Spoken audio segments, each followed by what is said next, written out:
Welcome to this week's BTO talk.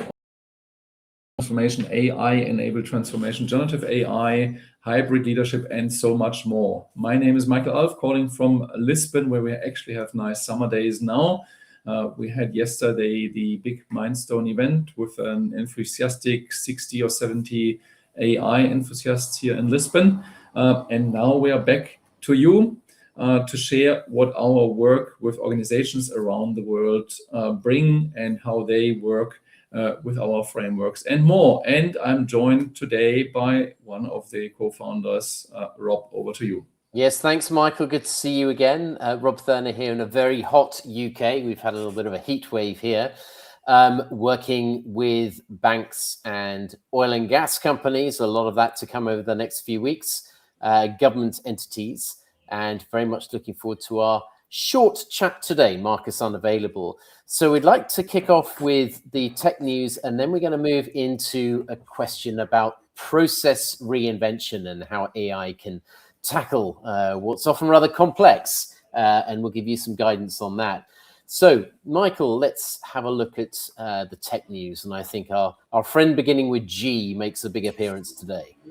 Thank you, Rob. Yes, absolutely. Before we do that, above Rob's head, you find the QR code for our upcoming book on hybrid leadership. So we are getting closer and closer.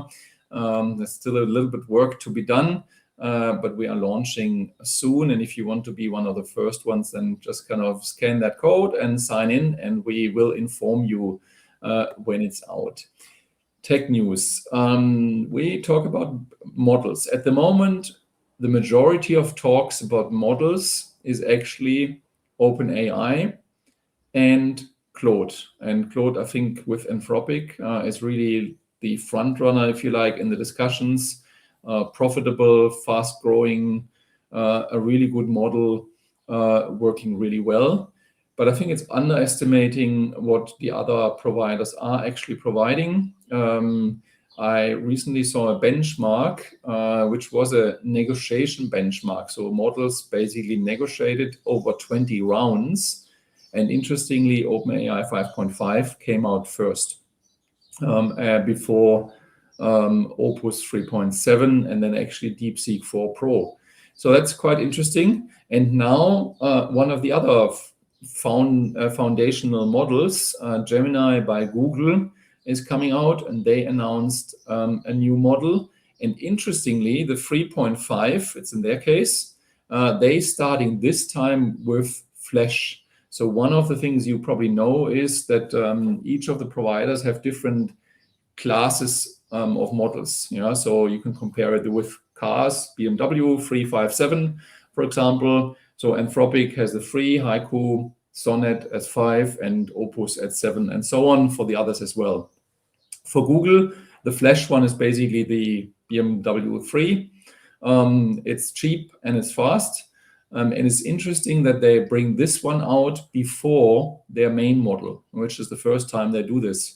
And this is clearly an indication that they see the need of large-scale agents who are accessing APIs, which are very structured. So it's more about kind of cost reduction and speed versus actually deep thinking.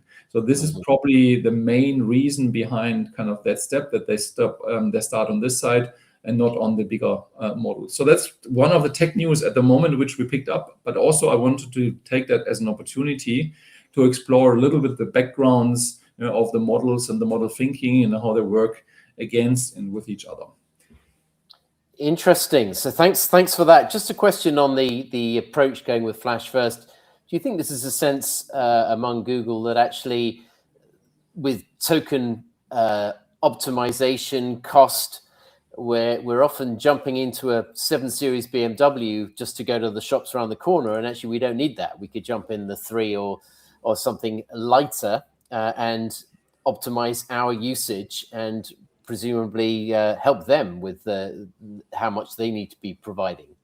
Yeah, absolutely. I think it's a great point, Rob. So one of the things you see is that a lot of the companies, they're really tapping into kind of this, especially the coding side, that consumes massive tokens. the normal reasoning and normal work, that's reasonable tokens. But the coding actually is kind of the big consumer. And quite a few companies, they basically consumed all their budget already by end of May.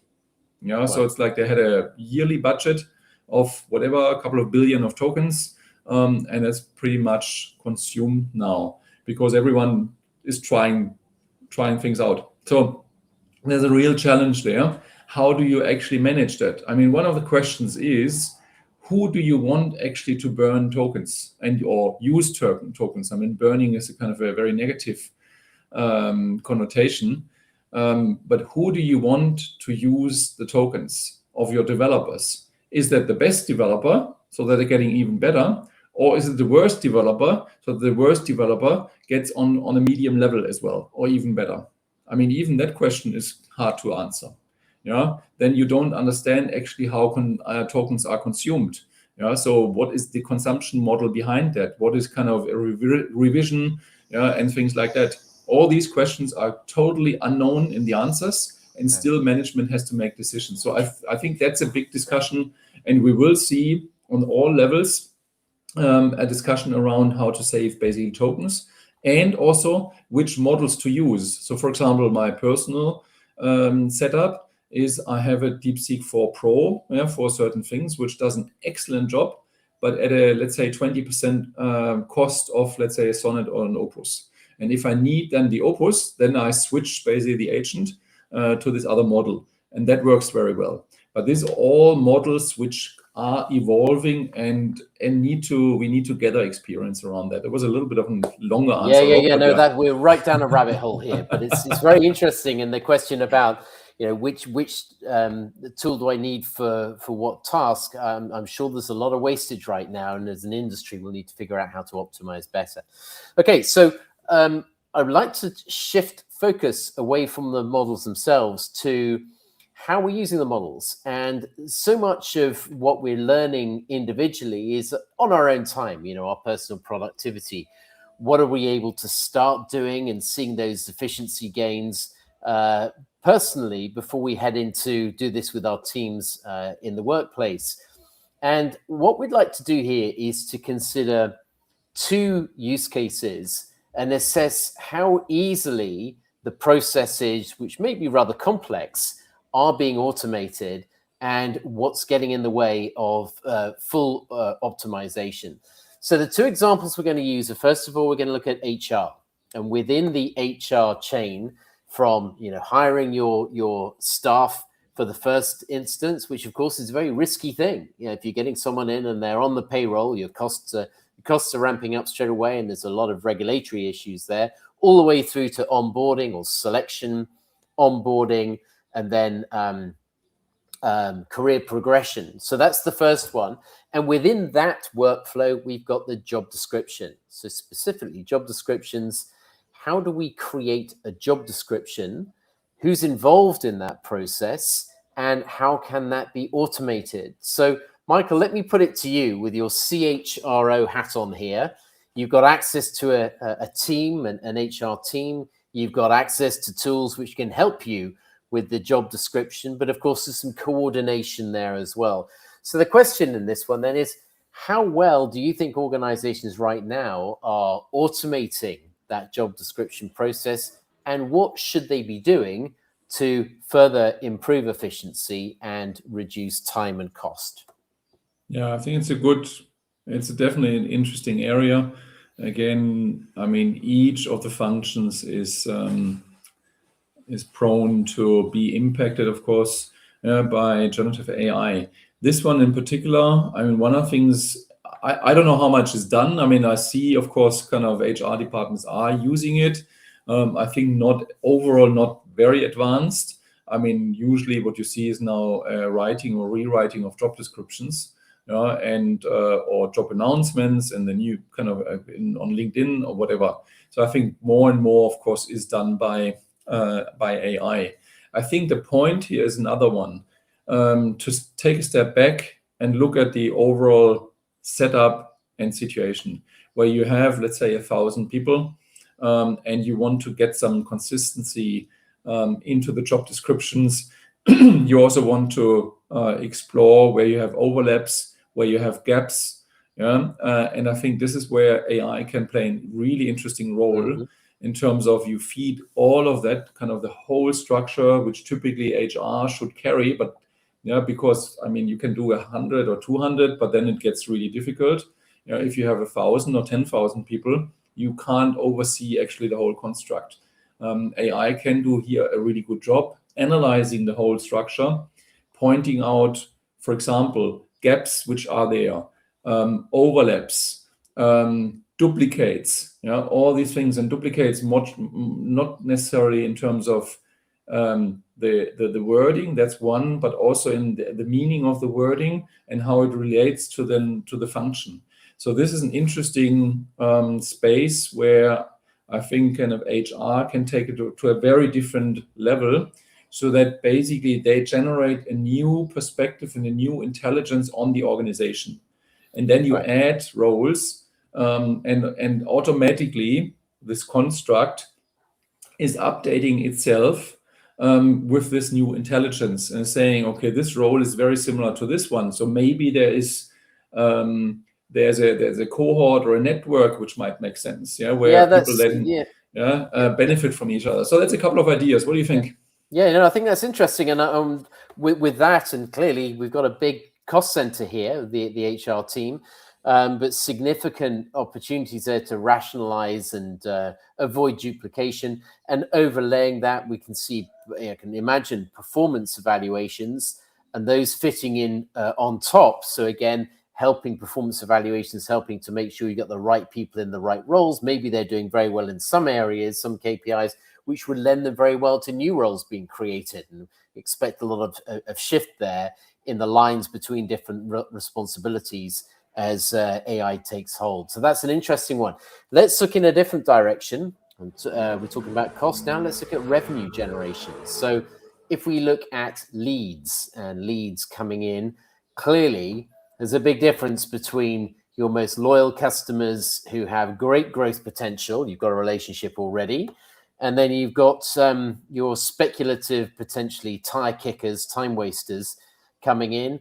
Now, there could be a big role for AI here in helping you to filter and assess the quality of each lead, and then set up a very different workflow depending on the definition of that incoming lead. So just talk us through, Michael, how you would see that workflow playing out.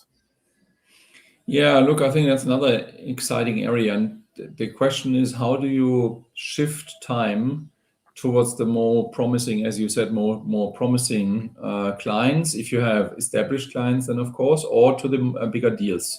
I mean, in some industries, there isn't kind of, you don't have one client all the time. It's shifting. So that it depends a little bit on the industry, but the key element is to shift your valuable time of your salespeople, for example, towards the more valuable deals and clients. I think that's across everything. So which means everything which takes away kind of a standard work on other things kind of can add value. So this is kind of, for example, you have incoming requests. You want to filter the requests. Is it already junk? In some cases, there's a lot of junk coming in, or spam, or whatever you will call it. In other instances, less so, but that's kind of filtering. Then you could have a look at the request and say, is that a serious request or not? Is it kind of what's the level? And so you have an initial assessment and the filtering. Then you can say, okay, up to a certain threshold. Again, depending on the industry, you could partially automate that or put that into a different funnel. In other cases, you want then actually really a human to then revisit, if it's an RFP or an RFI, you want to actually revisit that, supported and assisted, of course, by AI. And so you have then a divergent kind of treatment of the different opportunities and leads, which overall will increase the time available for your most valuable deals or clients significantly. That's the whole idea. So again, you think from more what is kind of, what's the information, the intelligence I need? where do you put this focus point, and how do you structure then the rest around that this is being supported in an optimal way.